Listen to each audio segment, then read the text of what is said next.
Oke. Assalamualaikum warahmatullahi wabarakatuh.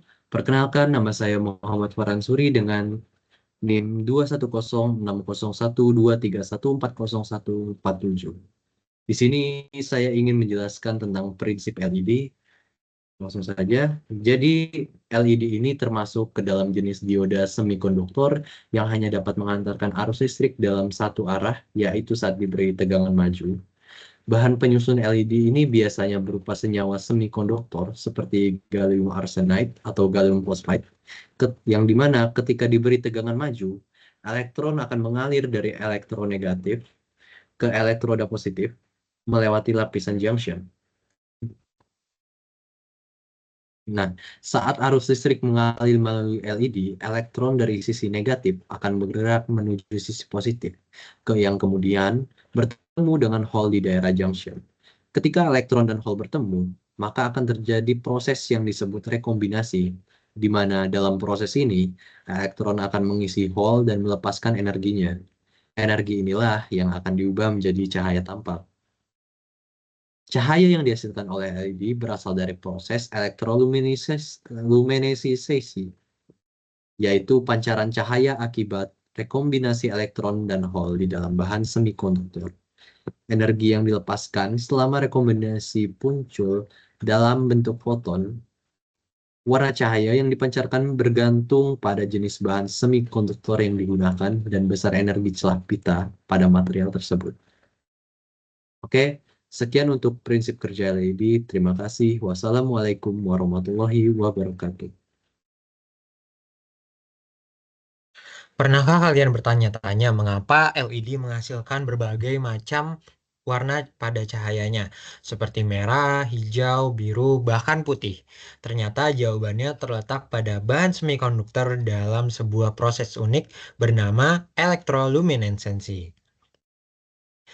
Sebagian besar dioda biasa terbuat dari silikon atau germanium, tapi bahan ini tidak digunakan pada LED. Kenapa? Karena tidak efisien dalam memancarkan cahaya.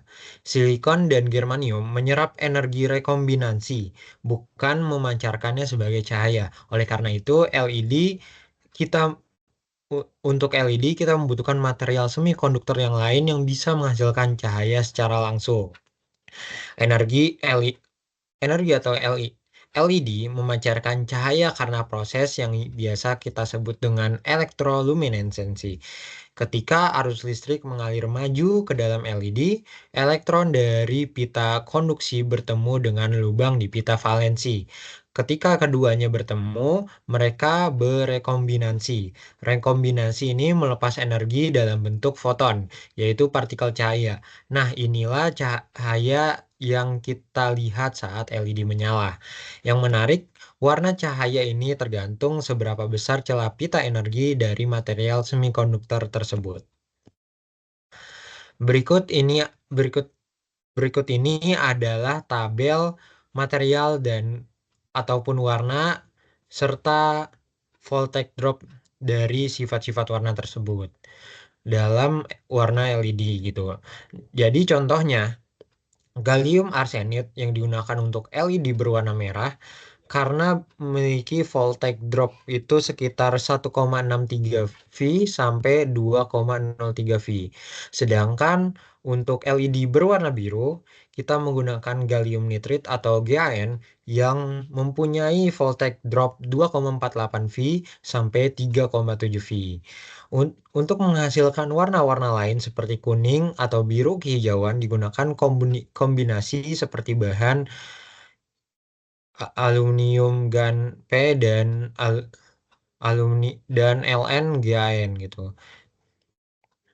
Jadi, LED bisa menghasilkan cahaya karena proses elektroluminesensi dan warna yang dihasilkan tergantung pada voltage drop energi material semikonduktor yang digunakan. Semakin besar voltage dropnya, semakin tinggi besar foton yang dilepaskan.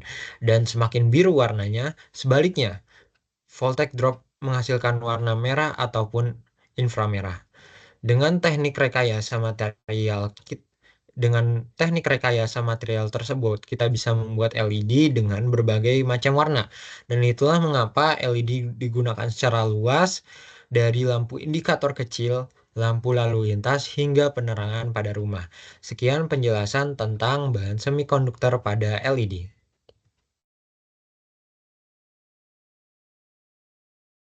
Nama saya Gabriel Yendra Laksana dengan 3 digit yang terakhir yaitu 156. Di sini saya akan menjelaskan struktur LED. Struktur LED. Komponen utama dalam LED yaitu ada chip semikonduktor yang merupakan inti dari LED terbuat dari bahan semikonduktor, biasanya gallium arsenide, gallium nitride, atau indium gallium nitride. Dan terdiri dari 2 lapisan yaitu lapisan tipe P positif mengandung hole atau kosongan elektron, dan lapisan tipe N negatif mengandung elektron bebas. Di antara kedua lapisan ini terbentuk junction PN, tempat terjadinya rekombinasi elektron dan hole yang menghasilkan cahaya fotoluminesensi. Lalu di komponen utama LED terdapat kaca atau epoksi transparan yang merupakan lapisan pelindung luar LED. Transparan agar cahaya yang dihasilkan bisa keluar dengan maksimal, berfungsi sebagai lensa untuk mengarahkan cahaya. Lalu terdapat lead frame atau kaki LED yang terdiri dari 2 kaki yaitu anoda dan katoda. Anoda sendiri yang bertipe positif yang merupakan garis panjang terhubung ke lapisan P. Sedangkan katoda yang bertipe negatif yaitu kaki pendek terhubung ke lapisan N. Kaki ini menghubungkan LED ke rangkaian listrik. Lalu ada reflektor cup, terhubung di bawah chip semikonduktor yang memantulkan cahaya ke arah luar dan membantu meningkatkan efisiensi cahaya yang keluar. Lalu yang terakhir ada substrat atau penopang, bagian tempat chip LED ditempatkan dan menyalurkan panas keluar. Ini merupakan gambar struktur LED.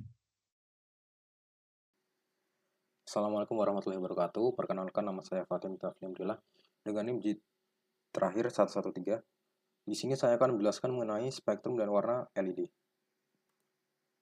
Jadi spektrum LED itu dipengaruhi oleh bandgap energi. Jadi semakin tinggi dari nilai bandgapnya, maka warnanya juga akan bergeser dari merah hingga ke biru ungu. Seperti ini. Nah, selanjutnya ini adalah contoh-contoh dari bahan semikonduktor berdasarkan dari warna yang dihasilkan. Dari merah hingga kuning, hijau, biru, putih. Seperti ini. Lalu ada yang namanya LED putih. LED putih ini adalah kombinasi dari RGB, red, green, blue, atau merah, hijau, biru. Nah, LED ini biasanya diterapkan pada layar, ataupun TV, dan sebagainya. Jadi, pada perangkat tersebut, untuk menghasilkan warna yang berbeda, maka tingkat kecerahan akan diatur sehingga memunculkan warna-warna yang berbeda.